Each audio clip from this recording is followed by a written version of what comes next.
Hello everyone, नया chapter शुरू करते हैं। सॉलिड स्टेट क्लास 12th का फर्स्ट चैप्टर है फिजिकल केमिस्ट्री का सॉलिड स्टेट। पहले चैप्टर की मेन बातें पढ़ेंगे और नेक्स्ट वीडियो में हम इसके इम्पोर्टेंट क्वेश्चन कवर करेंगे। तो जो मेन बातें हैं वो सिर्फ मैं वही बताने वाली हूँ।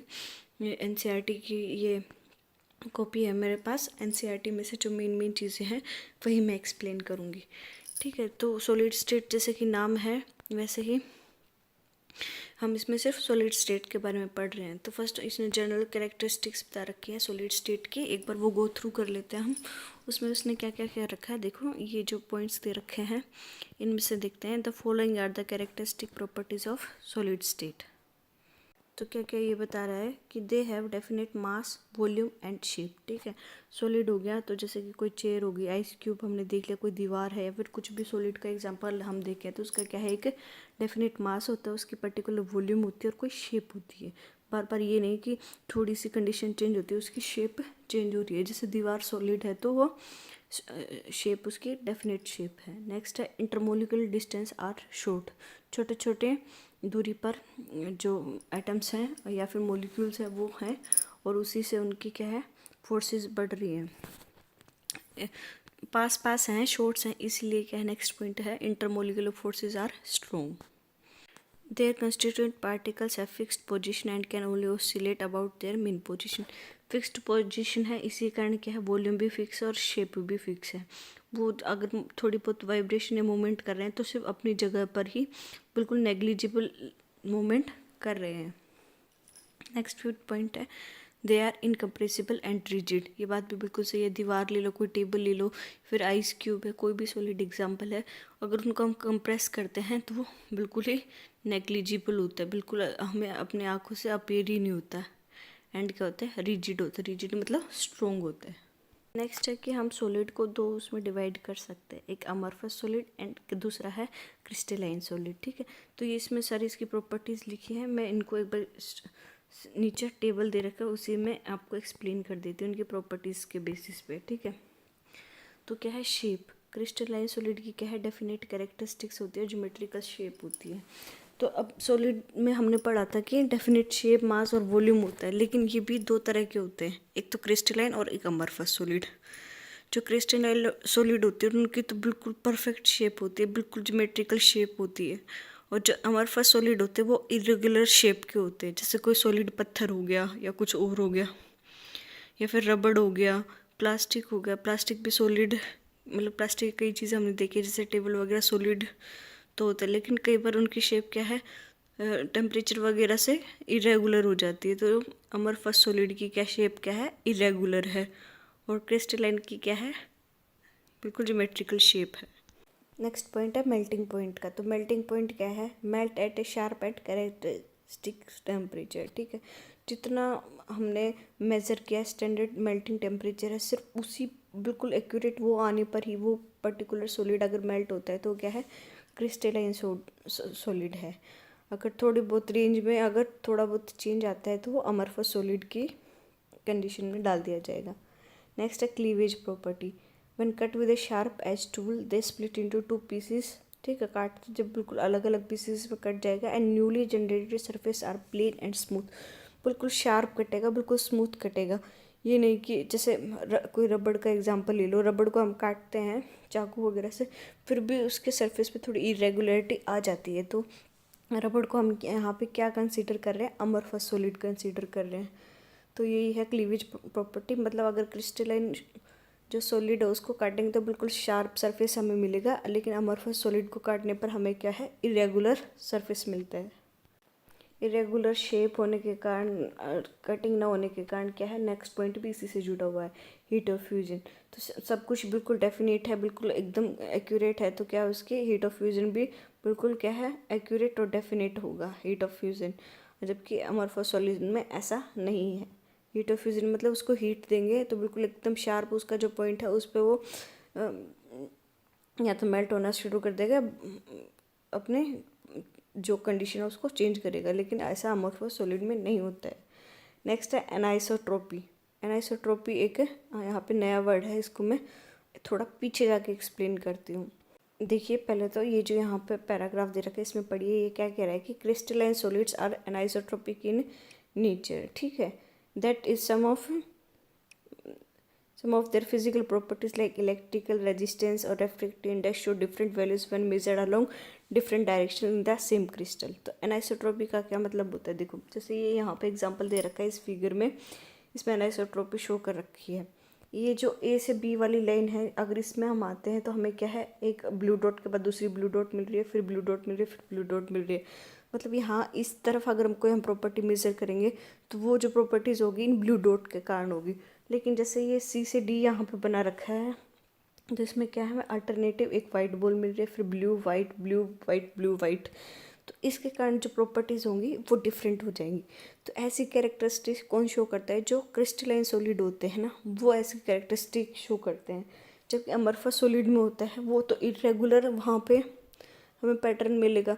तो इधर भी जाओ, किधर मतलब किसी भी डायरेक्शन में जाओगे ना, तो उसमें क्या है, हमें सेम कंडीशंस मिलेंगे, रिफ्रैक्टिव इंडेक्स की भी, या रेजिस्टेंस वगैरह, या इलेक्ट्रिकल कंडक्टिविटी की हमने बात की है।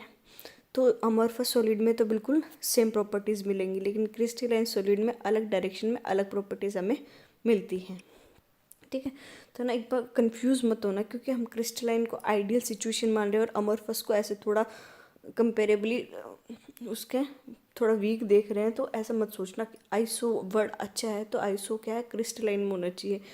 11th-12th के बच्चे काफ़ी कंफ्यूज हो जाते हैं इस टॉपिक में। तो आप उस वर्ड को समझिए, उस प्रॉपर्टी को समझिए। मतलब एन आइसोट्रोपी मतलब सेम नहीं है, किस में नहीं होगी, क्रिस्टलाइन में, क्योंकि अलग डायरेक्शन में अलग पैटर्न है, ठीक है।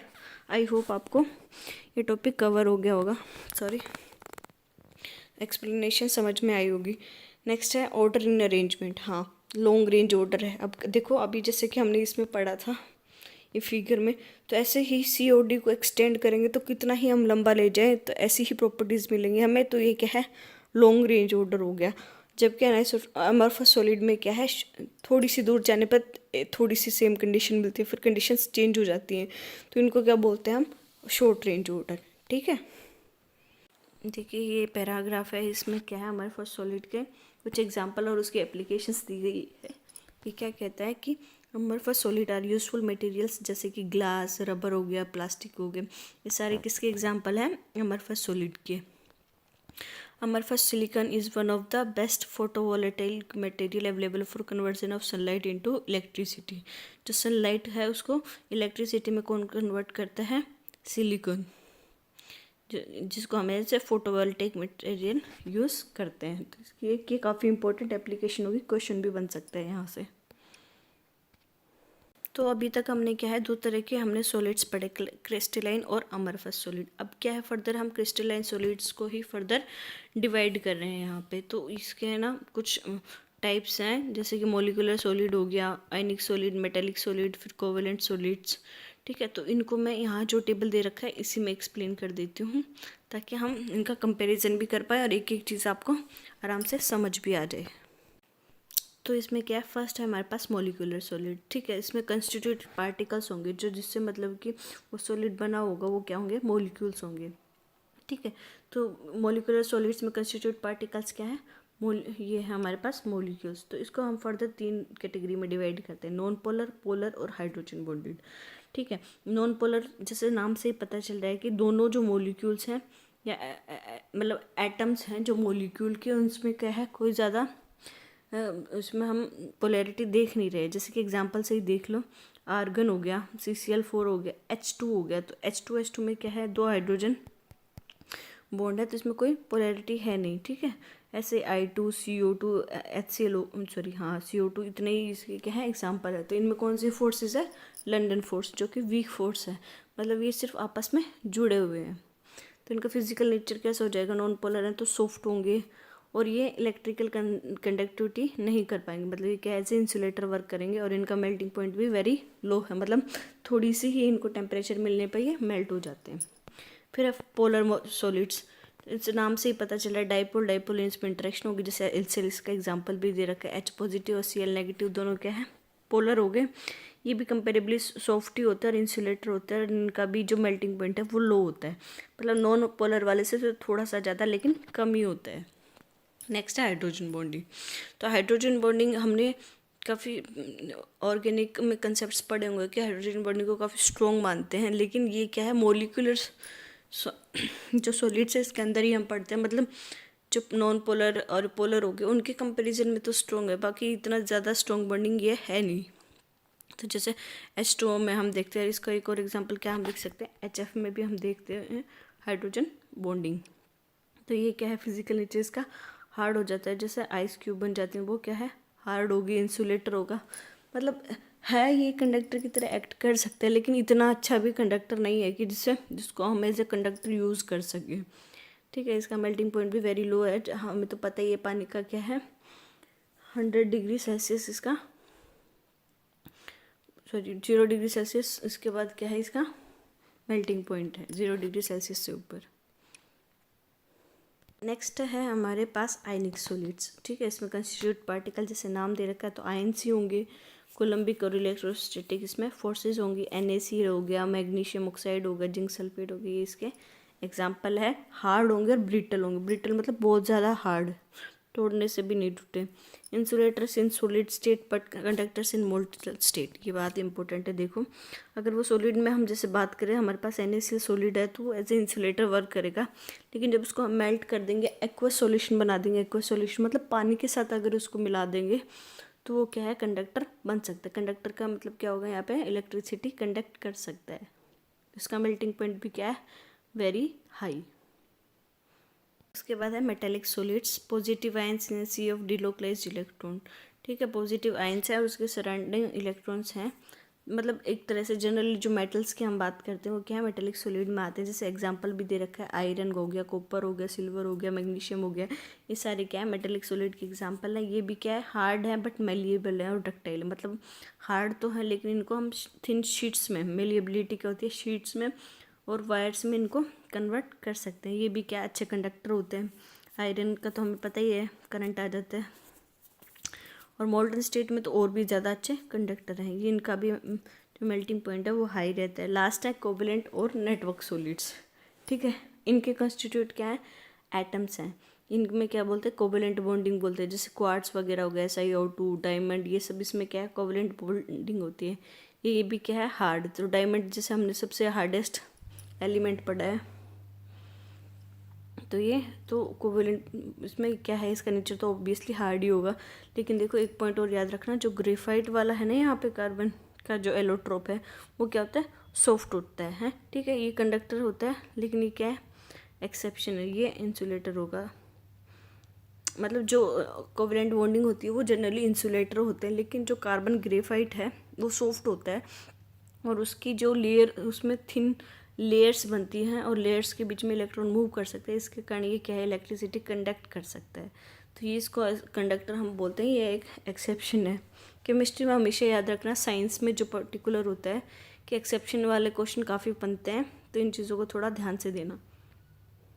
नेक्स्ट टॉपिक हमारा क्या है, crystal lattice and unit cell. ठीक है, तो अब इसको भी मैं जो नीचे टेबल दे रखा है उसी में एक्सप्लेन करूँगी, लेकिन उससे पहले कुछ बेसिक बात मैं बता दूँ कि क्रिस्टल लेटिस क्या होता है। ठीक है, जो यहाँ पे लिखा भी है 3 डायमेंशनल अरेंजमेंट होती है पॉइंट्स की, वो क्या कहलाती है, क्रिस्टल लेटिस कहलाती है पूरा।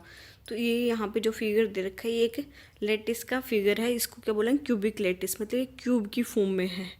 ठीक है, और इसमें ये जो है एक ये जो अपार्टमेंट दे रखा है, ये जैसे ये इसको क्या बोलेंगे हम, सेल बोलेंगे, जो बिल्कुल ये मतलब इसी की रिपीटेड यूनिट होती है। जैसे हमने बायोलॉजी में पढ़ा है ना कि स्ट्रक्चरल एंड फंक्शनल यूनिट क्या होती है, सेल होती है। मतलब उन्हीं को बार बार रिपीट होते ही वो बड़ी चीज़ बनाती है। ऐसे ही अगर छोटी से छोटी उस चीज़ को देखें तो उसको हम सेल बोलेंगे, और सेल को अरेंज कर देंगे हम किसी पर्टिकुलर ऑर्डर में तो वो क्या है, एक लेटिस बना लेगी।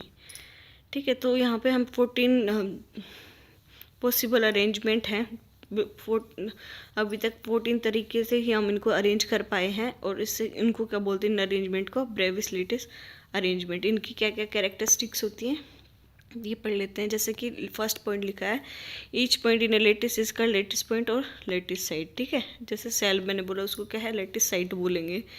Each point in a crystal lattice represent one constitute particle which may be an atom molecule. ठीक है, जिसको हम सेल बोल रहे हैं वो एटम भी हो सकता है, कोई मोलिक्यूल या आयन भी हो सकता है। Lattice points are joined by straight lines to bring out the geometry of the lattice. ठीक है, बिल्कुल ऊपर हो या आगे पीछे जिधर भी अरेंजमेंट है वो एक लाइन में होगी, ऐसे नहीं कोई रैंडम इनकी अरेंजमेंट हमने कर रखी है। इसी को कंटिन्यू करते हुए हम एक यूनिट सेल के बारे में पढ़ लेते हैं, बाद में देखेंगे ये फिगर, उससे पहले हम इसकी कैरेक्टरिस्टिक्स पढ़ लेते हैं। तो यूनिट सेल क्या है? Unit cell is the smallest portion of a crystal lattice which when repeated in different direction generates entire lattice. ठीक है, एक पर्टिकुलर डायरेक्शन में इसको अगर बार बार हम रिपीट कर जाएंगे तो एक अरेंजमेंट हमें वो दे देगा, और उसको क्या बोलते हैं हम? एंटायर लैटिस उससे बन जाता है।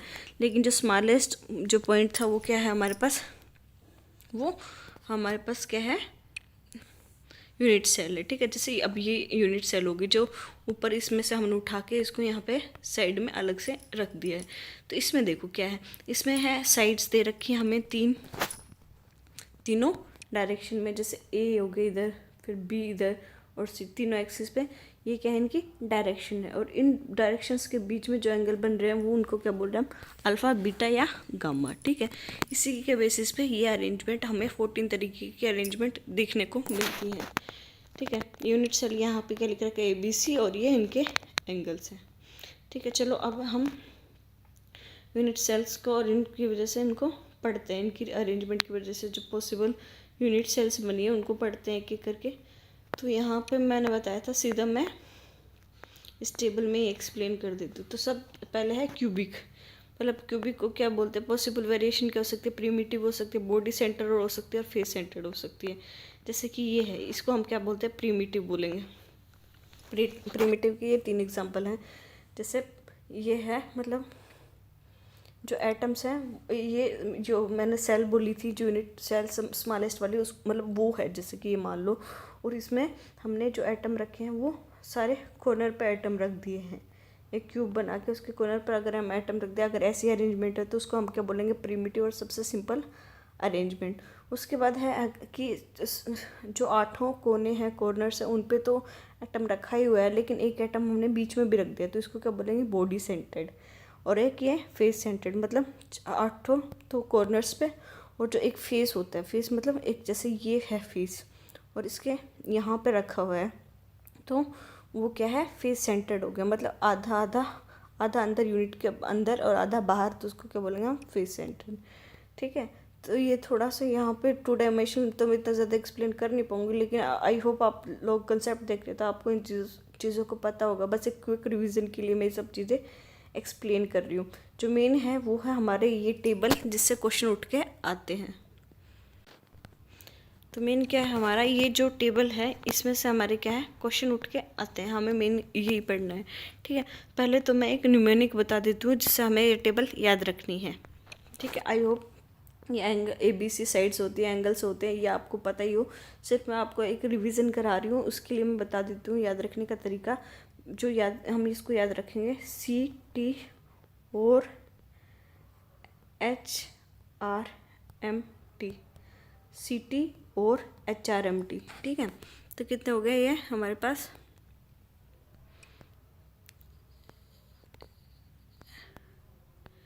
ये हो गया हमारे पास 3 और 3 6 और 7 हो गया। ठीक है, CT मतलब CT से क्यूबिक, CT और HRMT हमने पढ़ा ना। CT और यहाँ से, तो और जो और लिखा था ना मैंने, OR, तो वो एक साथ ही पढ़ लेना। तो यहाँ से क्या हो जाएगा? CT से तो क्यूबिक और टेट्रागोनल CT, और फिर CT और से ऑर्थोरोम्बिक, फिर H हेक्सागोनल, R से रोम्बोहेड्रल, और MT से मोनोक्लिनिक और ट्राइक्लिनिक। 2-3 बार आप ऐसे पढ़ोगे ना CT और HRMT, तो याद हो जाएगा।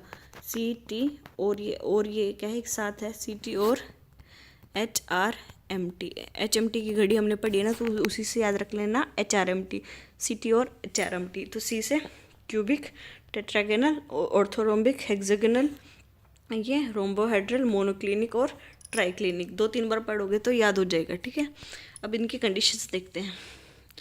तो ये मैंने ऑर्डर इसी ऑर्डर में याद करने के लिए इसलिए बताया ताकि ये याद रह सके इनका पैटर्न। तो सी टी से पढ़ेंगे तो सबसे पहले सी आ रहा है ना, मतलब क्यूबिक। क्यूबिक में क्या है, a equals to b equal to c. फिर टी आ रहा है, टी से हम टेट्रागोनल पढ़ रहे हैं तो उसमें क्या ए और बी बराबर है और b not is equal to c. फिर और में क्या है, तीनों इक्वल नहीं है, ठीक है। फिर से हम क्या पढ़ेंगे,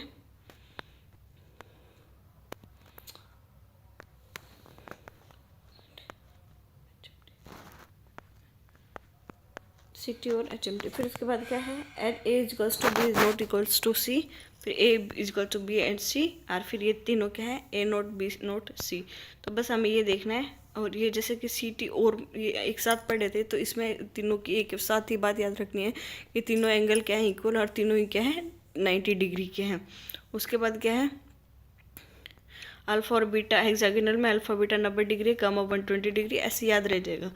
तो मोस्ट जो फेमस क्वेश्चन है एक तो ये आता है कि जो बिल्कुल ही ट्राइक्लिनिक का आता है क्वेश्चन, मतलब कि जिसमें ना तो एंगल सेम है और ना ही कोई साइड सेम है, ऐसा कौन सा है, तो वो क्या है, ट्राइक्लिनिक है हमारा। देखो इसमें ना ही तो हमारी साइड सेम है नॉट बी इक्वल्स टू सी, और ना ही इसमें एंगल सेम है।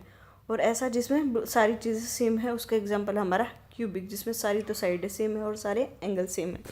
तो कई बार आ जाता है ट्राइक्लिनिक वाला ये क्वेश्चन याद रखना। और ये ठीक है, तो कई बार क्वेश्चन पूछ लेगा कि ए नोट मतलब साइड इक्वल नहीं है लेकिन एंगल सारे इक्वल हैं, 90 डिग्री के इक्वल हैं, तो वो क्रिस्टल सिस्टम बताइए कौन सा है, तो ऑर्थोरोम्बिक हो गया। तो ये ऐसे ऐसे क्वेश्चन कई क्वेश्चन बन के उठ के आ सकते हैं इसमें, तो याद रख लेना। इनके एग्जाम्पल भी याद रख लेना। क्यूबिक, कैनेसियल, ज़्यादा तो याद होंगे नहीं बट जितने याद हो रहे हैं उतना याद रख लेना।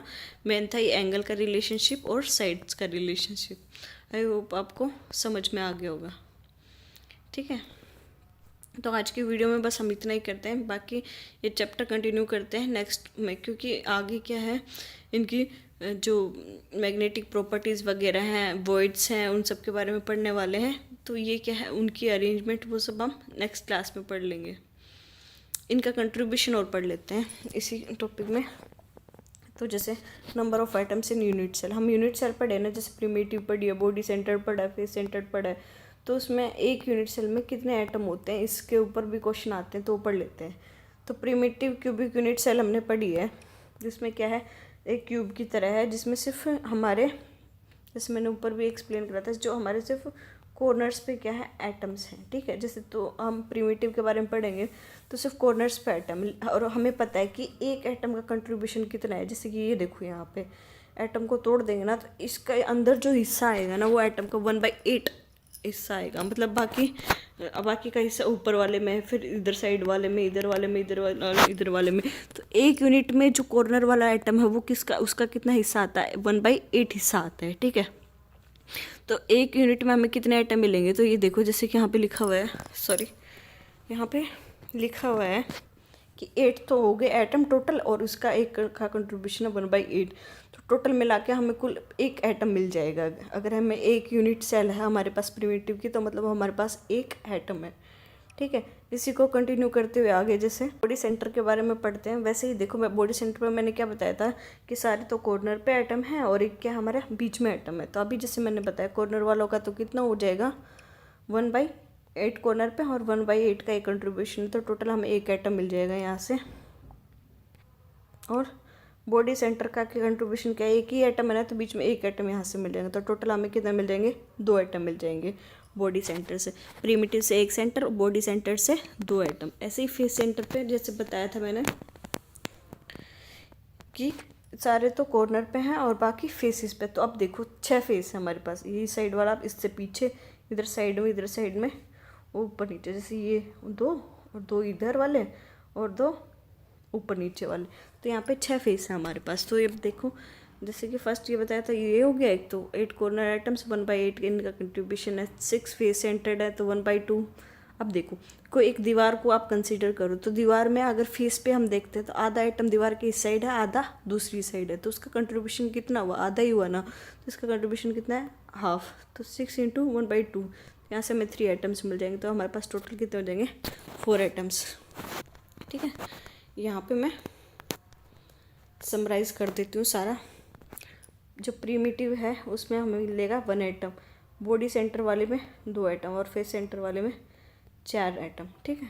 1 2 4, तो एक दो बार याद करोगे ये चीज़ याद हो जाएगी। आगे क्या है हमारे वर्ड्स और इनकी पैकेजिंग के बारे में, पैकेजिंग एफिशिएंसी के बारे में, और डेंसिटी वाला फार्मूला और मैग्नेटिक प्रॉपर्टीज़, वो हम सब नेक्स्ट वीडियो में करेंगे। और उसके बाद क्या है, प्रैक्टिस क्वेश्चन मैं करा दूंगी इस चैप्टर से, जितने भी हमारे KVS PGT और HPSC PGT के लिए इम्पोर्टेंट है, स्टेट वगैरह के लिए इम्पोर्टेंट है, या किसी भी कम्पिटिटिव एग्ज़ाम जो 12th लेवल का है और ग्रेजुएशन लेवल का है, उसमें सॉलिड स्टेट से जितने भी इम्पोर्टेंट क्वेश्चन बनते हैं वो मैं करा दूंगी। आई होप आपको वीडियो पसंद आई होगी। Please like share and subscribe my channel. Thank you so much.